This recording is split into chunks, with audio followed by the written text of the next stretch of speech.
तुम्हाला आठवत असेल तर पहा, लहानपणी आपल्यापैकी बहुतेकांना देवावर विश्वास ठेवण्यासाठी फारसा प्रयत्न करावा लागला नव्हता. कारण डोळे उघडण्याआधीच देवाची संकल्पना आपल्या आजूबाजूला तयार झालेली होती. माझा परमेश्वराशी परिचय हा घरातील वातावरणामुळे झाला. घरात देवघर होतं. सकाळ संध्याकाळी उदबत्तीचा सुगंध, आईच्या तोंडून कानावर पडणारी स्तोत्र आणि टाळ किंवा घंटीच्या आवाजात ज्ञानेंद्रिय लहानपणापासूनच विकसित झालेली होती. सणवार मोठ्या उत्साहात साजरे व्हायचे. आई वडील, आत्या, आजी काही गोष्टी सांगायचे. देवाला नमस्कार कर, खोटं बोलू नकोस, देव सगळं बघत असतो, त्याचं लक्ष असतं आपल्यावर, तो शिक्षाही करतो. आणि हळूहळू देव, आत्मा, स्वर्ग, नरक, पुनर्जन्म, पाप, पुण्य ह्या सगळ्या संकल्पना माझ्या मनाचा भाग बनत गेल्या. परमेश्वराबद्दल एक भीतीयुक्त आदर होता. जगातील प्रत्येकच मुलाचं जग हे त्याच्या घरातूनच तयार होत असतं. लहानपणी मला भूतांच्या गोष्टींची भीती वाटायची. रात्री अंधारात एकटं जायची भीती, स्मशानाबद्दल कुतूहल आणि भीती, एखाद्या जुन्या वाड्याबद्दल ऐकलेल्या कथेमुळे भीती, अशा अनेक प्रकारच्या भीत्या मनामध्ये तयार व्हायला लागल्या होत्या. आज मागे वळून पाहतो तेव्हा लक्षात येतं, शाळेतल्या प्रार्थना, सणावारातले विधी, घरातले संस्कार हे सगळं हळूहळू आतमध्ये कुठेतरी मुरत होतं. कुणी शिकवलं नाही, ते आपोआप झिरपलं. लहान मुलांना जे दिसतं, ऐकू येतं, अनुभवायला मिळतं, तेच त्याचं जग बनतं. माझ्यासाठी देव आणि भूत या दोन्हीही ह्या जगाचाच एक भाग होते. प्रश्न न विचारता मी स्वीकारून टाकलेले असे भाग. लहानपणीचा एक किस्सा मला आठवतो. मी 7वीत होतो. शाळेतून बसने जाता येता एक शनी मंदिर लागायचं. शनी म्हणजे खूप कडक देव असतो हे मी एव्हाना माझ्या मनावर बिंबलेलं होतं. मी न विसरता बस त्या ठराविक वळणावर आली की खिडकीतनं शनीला असा मनोमन नमस्कार करायचो. अगदी न विसरता करायचो.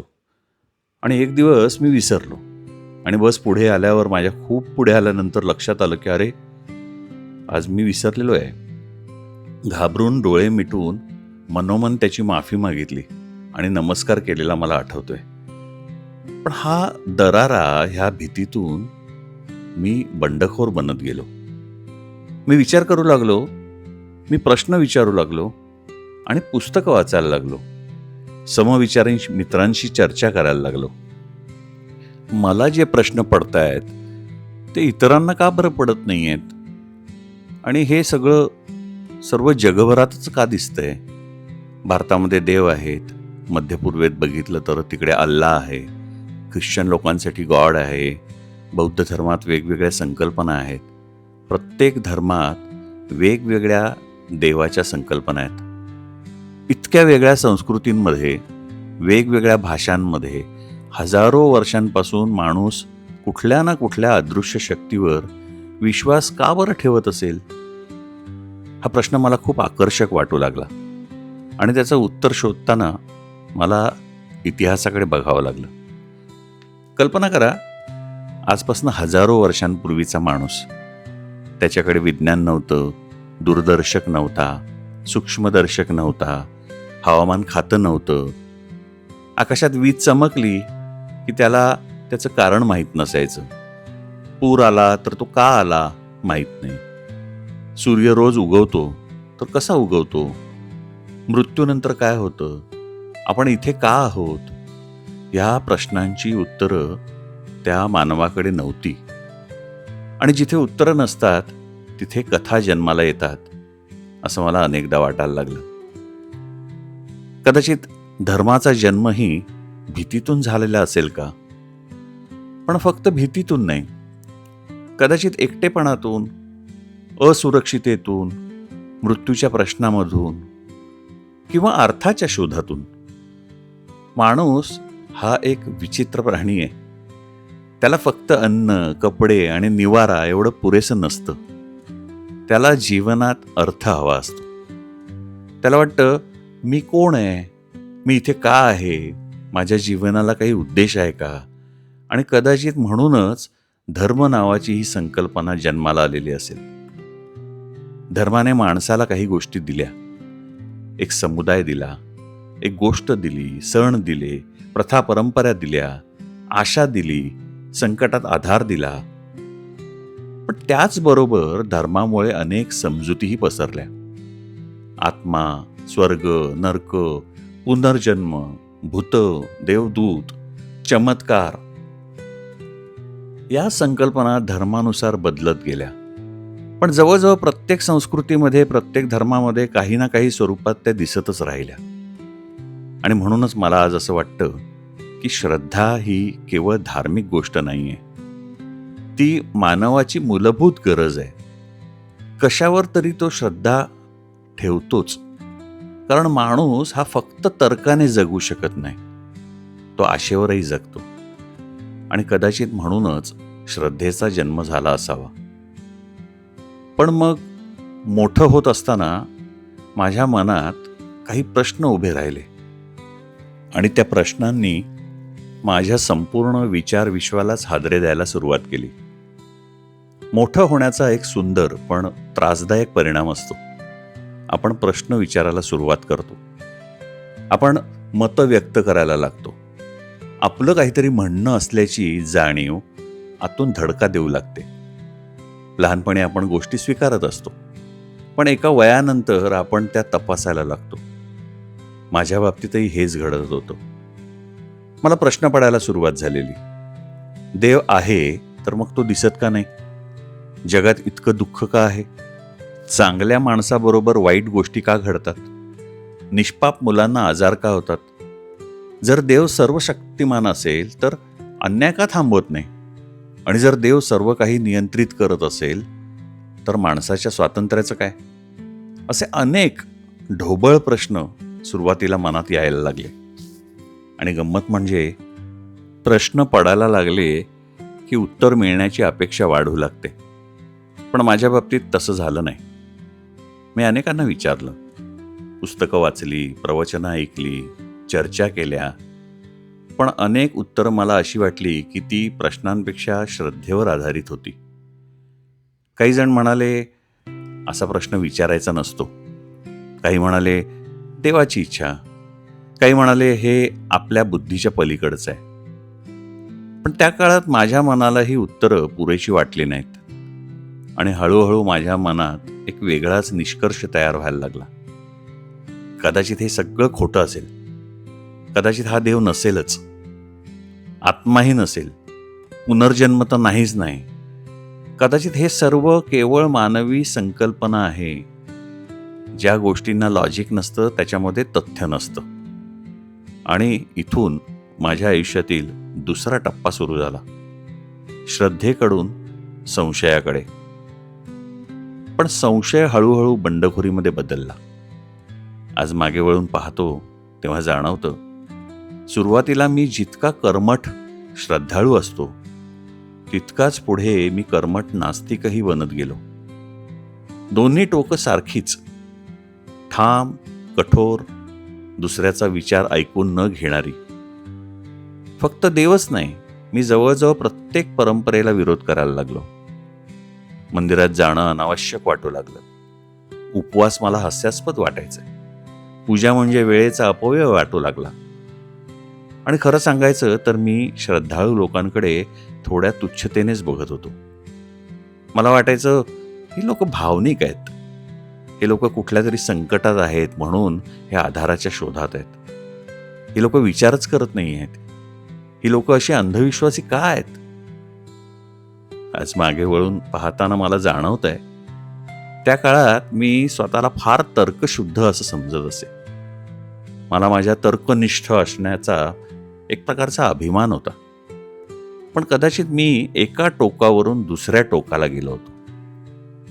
लहानपणी मी प्रश्न न विचारता विश्वास ठेवलेला आणि आता मी पुरावा नसतानाही सर्व काही नाकारत होतो. म्हणजे दोन्ही टोकं ही धोकादायकच आहेत. त्या काळात मला वाटायचं विज्ञानाकडे सर्व उत्तरं आहेत. काळ जसा जसा पुढे गेला तसतसं मी विज्ञान वाचायला लागलो. खगोलशास्त्र, उत्क्रांतीवाद, मानसशास्त्र, मेंदू विज्ञान आणि विज्ञानाने मला खूप काही दिलं. जगाकडे बघण्याची एक नवीन दृष्टी दिली. अंधश्रद्धा, अंधविश्वासांपासून मला दूर नेलं. पण त्याचबरोबर विज्ञानाने मला एक वेगळीच गोष्टही शिकवली आणि ती म्हणजे नम्रता.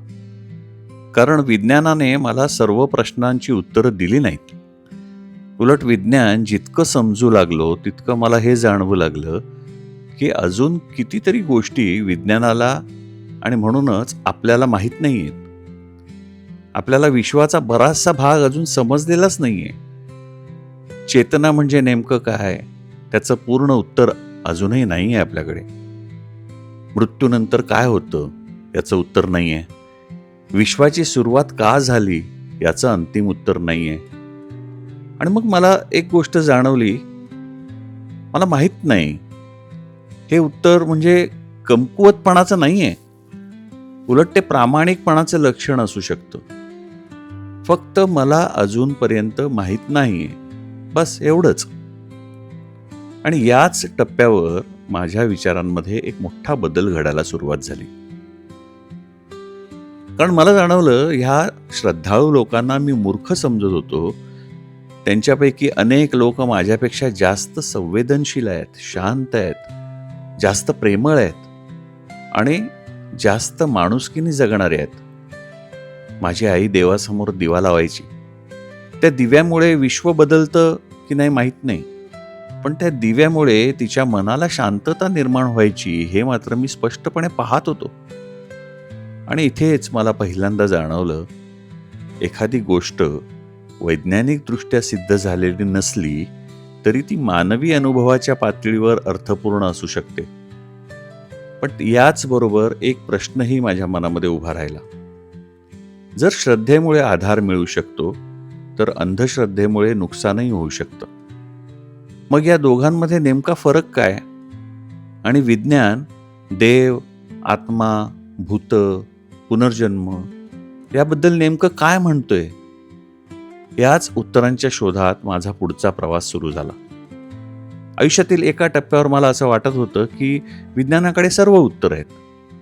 आणि त्यानंतरच्या टप्प्यावर मला असं वाटायला लागलं की विज्ञानाकडे अजून सर्व प्रश्नांची उत्तरं नाही आहेत, तर खूप प्रश्नच आहेत.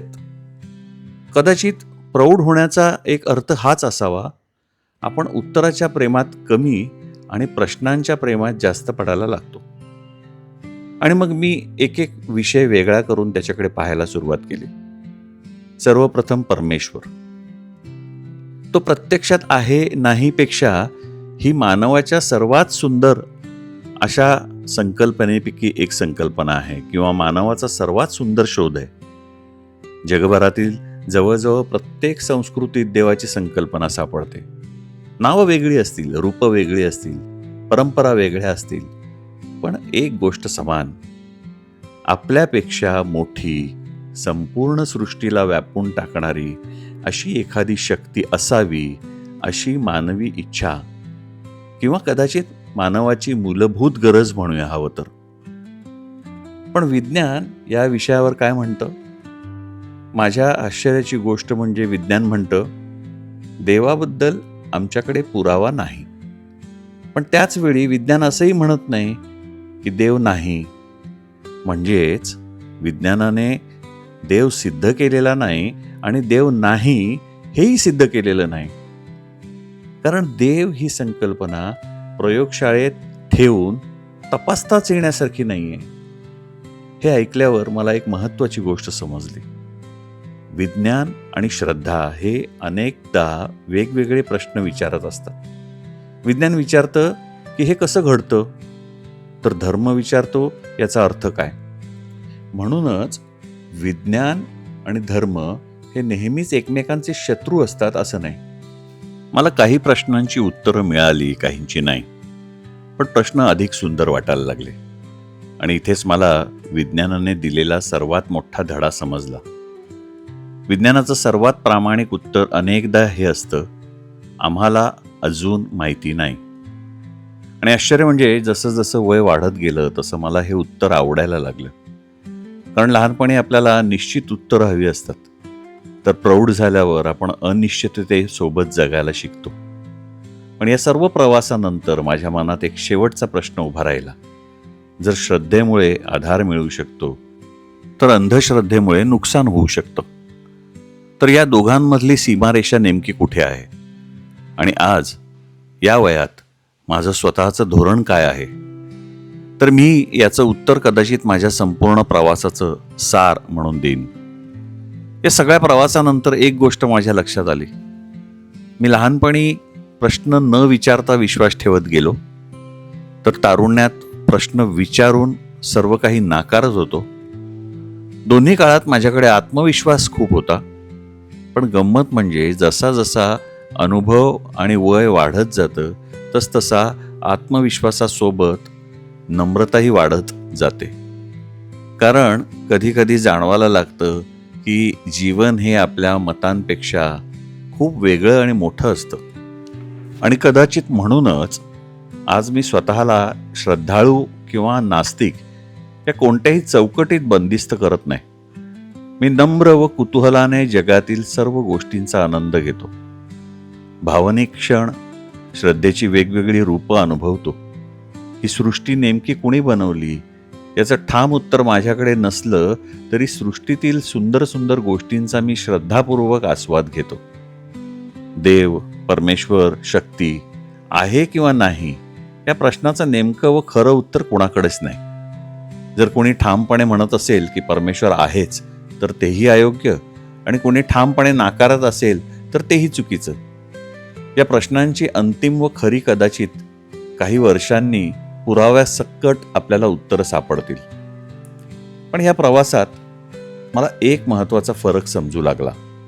श्रद्धा आणि अंधश्रद्धा यातील फरक माझ्या मते श्रद्धा म्हणजे अनिश्चिततेमध्येही आशा ठेवण्याची क्षमता, स्वतःपेक्षा मोठ्या कशावर तरी विश्वास ठेवण्याची तयारी, संकटात आधार शोधण्याची मानवी गरज, आईने लावलेला तो दिवा, वडिलांनी केलेली ती प्रार्थना, माझ्या आत्या आजीने गुणगुणलेली कसली कसली स्तोत्र, एखाद्या मंदिरात, मशिदीत किंवा गुरुद्वारात मिळणारी शांतता, हे सर्व अनुभव लाखो लोकांसाठी खरे आहेत. आणि मला वाटतं ह्या अनुभवांचा आदर करायला हवा.